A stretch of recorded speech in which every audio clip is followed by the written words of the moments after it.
G'day everybody, it's Lionel from Supertech Electronics, and today we're going to show you how to remove a 2015 Kluger sound system.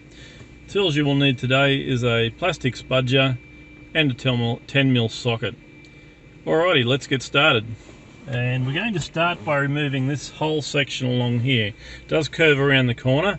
Weakest point will be there, so make sure you support it as you take it off.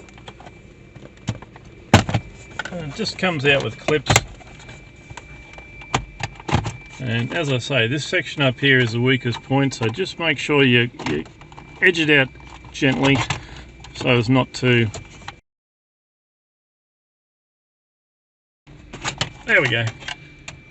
And that can just lie down there for the time being. It's not going to be in anyone's way. And the next section we need to remove is this part here, a little plastic lip that sits over the air vent. So we're going to get a spudger under there and we're just going to peel it back one piece at a time. And that can just sit up there for the time being too. Once you've got those two off, the air vents will come out. And they'll just pop out. We can put those aside. Okay. Now, we've already taken ours out, but it will be held in with 4 10mm bolts.